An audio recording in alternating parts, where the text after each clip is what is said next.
더불어민주당의 20대 마지막 원내대표단이 최근 임기를 마쳤죠. 인천 연수구 갑이 지역구인 박찬대 의원 역시 집권 여당의 원내대변인으로서 1년의 임기를 마쳤습니다. 지난 1년을 어떤 심정으로 보내셨을까요? 그간의 소회를 좀 돌아보면서 21대 국회의 앞날을 그려보는 시간 가져보겠습니다. 더불어민주당 박찬대 의원 스튜디오에 모셨습니다. 안녕하세요. 예, 안녕하세요. 박찬대입니다. 네, 어떻게 선거 끝나고 원내대변인 임기 끝나고 잠 좀 주무셨어요? 아, 네. 아직도 잠이 좀 많이 부족합니다. 사실 조금 전에 말씀 나누면서 8시간 이상 주무십니까? 라고 여쭤봤는데 힘드시죠? 예, 아직 21번 좀 돌리고 그다음에 이제 얼마 전에 치렀던 선거에 도움을 주셨던 분들과 지지했던 주민들한테 인사하겠다 했는데 아직 숨을 못 돌렸어요. 여전히 밤낮 새벽 밤 안 가리고 기자들한테 전화 오고 막 그러죠.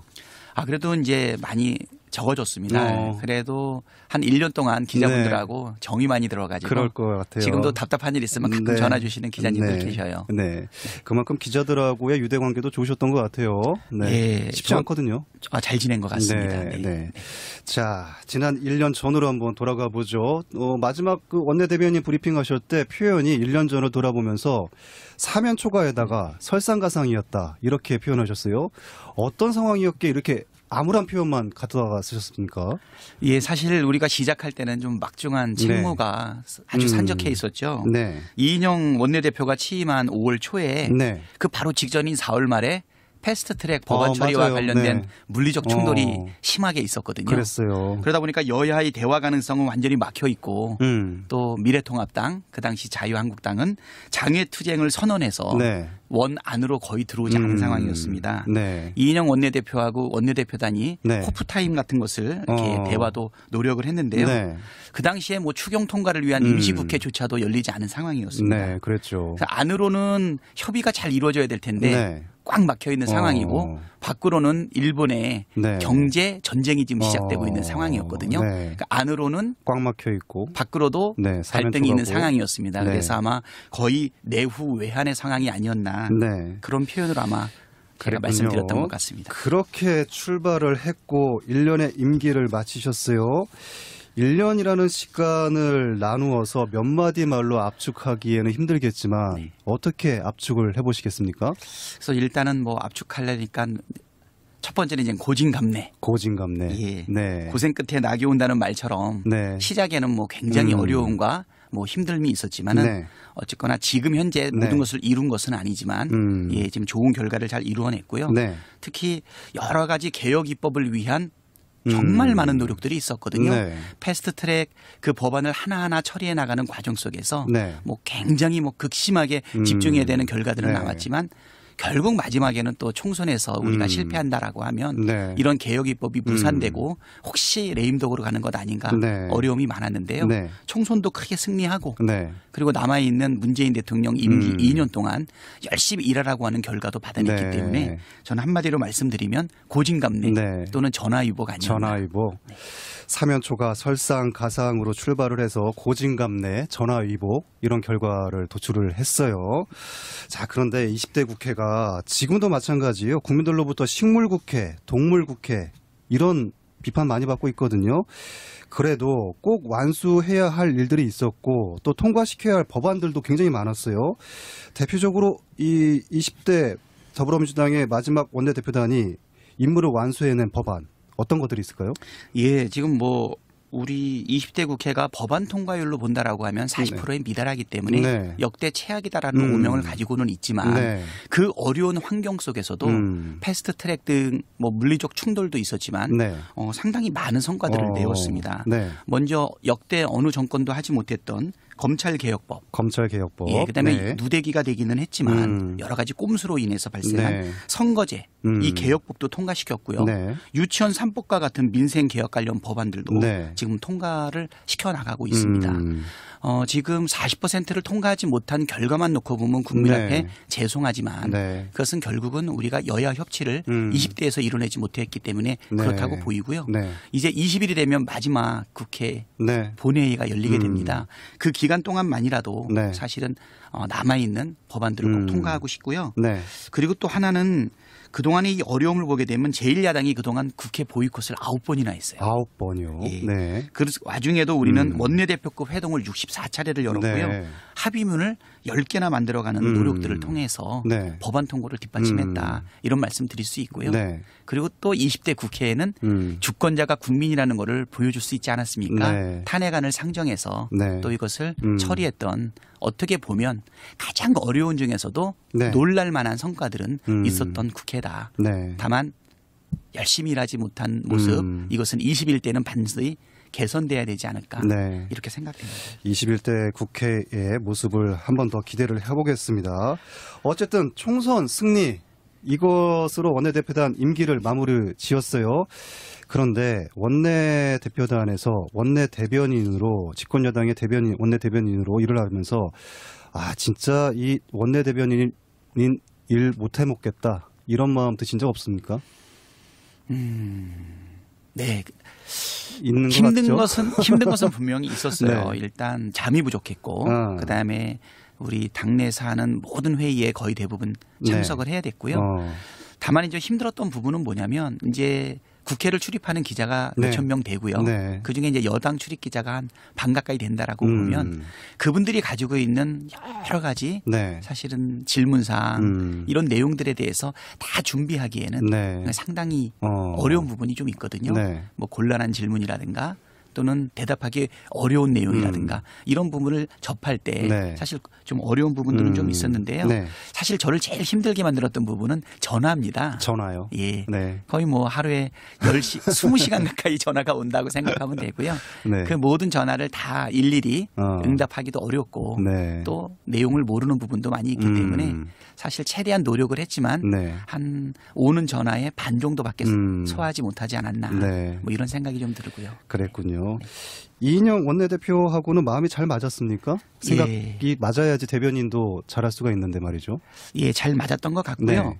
특히 이제 뭐 기자들의 질이라든가 아니면 이제 정치적 현안을 브리핑을 할 때는 네. 모든 정보를 제가 100% 알고 있는 경우는 없어요.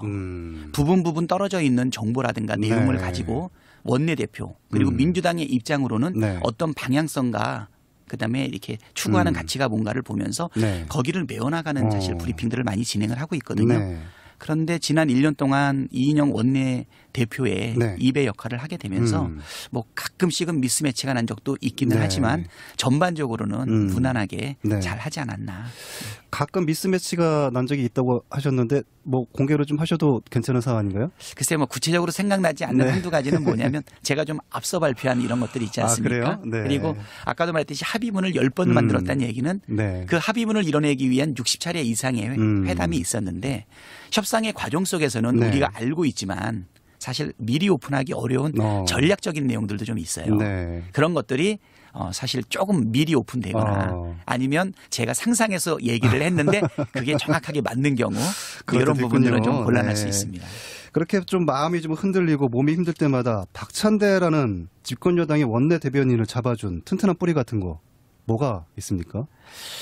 저는 일단 연수 주민들이 네. 원내 대변인으로서 활동하는 모습에 대한 모니터링을 많이 해줬던 것 같아요. 네. 물론 그 내용에 대한 내용도 있었지만 우리 지역에서 내가 뽑았던 우리를 대표하는 국회의원이 원내 대변인으로서의 역할을 충실히 수행하는 아는 모습에 대해서 격려해 주는 부분이 상당히 도움이 많이 되었고요.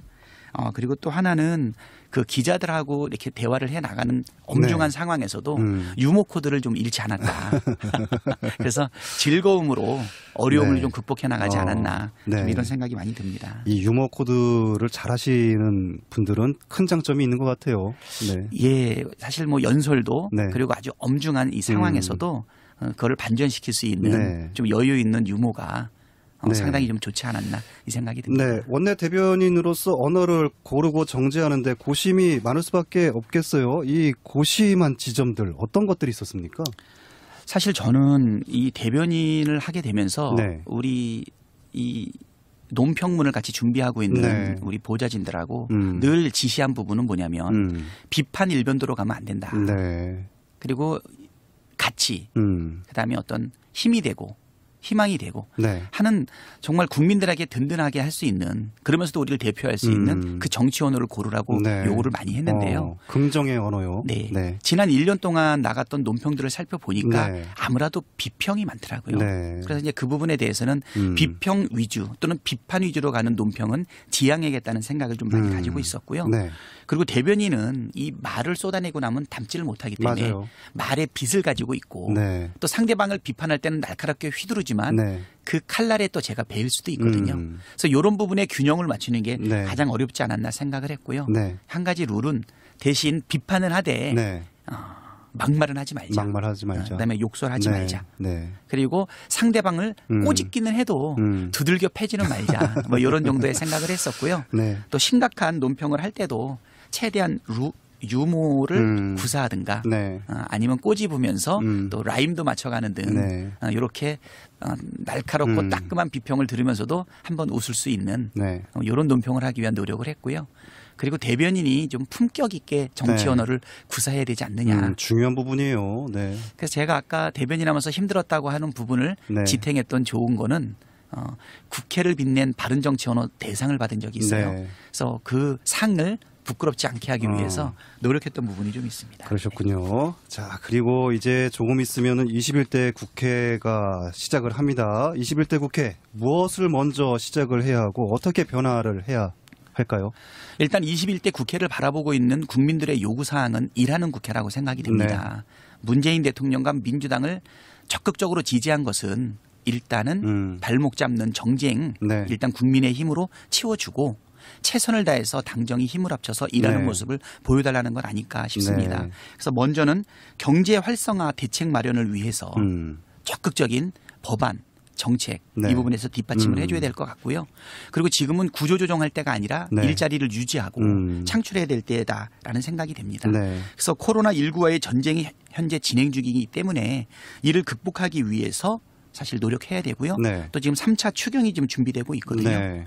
코로나19를 통해서 우리가 보여줬던 여러 가지 경험들을 사실 입법화하고 제도화하는 데 집중을 해야 되지 않는가 이런 네. 생각이 들고요. 네. 또 사회보장제도라든가 네. 또는 고용안정이라든가 그래서 이번에는 전화위복이라는 말이 정말 잘 들어올 수 있는 게 뭐냐면 네.